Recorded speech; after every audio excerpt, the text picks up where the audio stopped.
It goes back to when I was a kid and I watched a World Vision commercial, seeing the children with big wide eyes, emaciated bodies looking into the camera. I remember the feeling, I can still feel it today, and it's the same feeling. It was just this feeling, it wasn't of pity, but it was of, it was deep sorrow for the pain that people experience, but then it was this knowledge that if I didn't do something that I would die inside.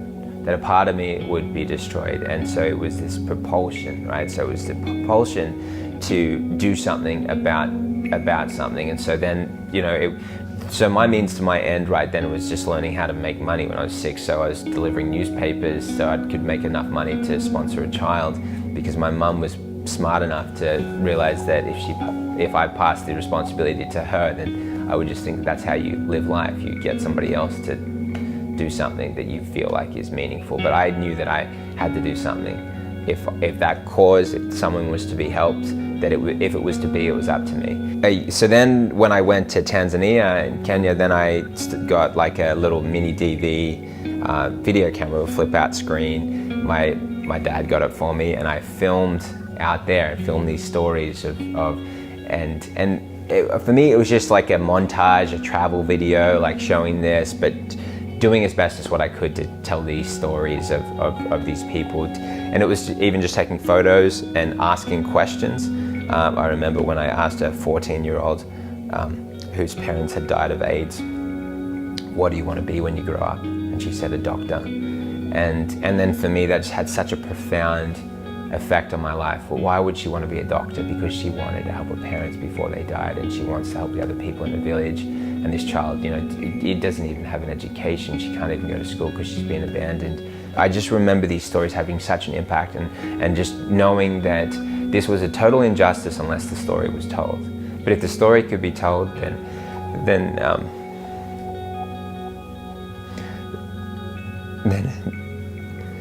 it would mean that it wasn't in vain. That the story would somehow make it make sense, and that it was all worth something. That's what the story was for me. And so I had to tell the story. It was like being entrusted with a message. And then if I could tell that story and get it out to the world,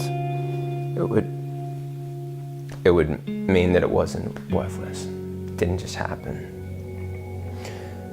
And that's what led me through each of the circumstances, through each of the new things that I would take on. It was like, what story needs to be told to set somebody free, to make an impact, change somebody's life, to help make it make sense. And I think that when I look back, I think about my own story, and that all of this is still just been making sense of my own life. Doing what I do, that it brings meaning to my life and makes it all make sense.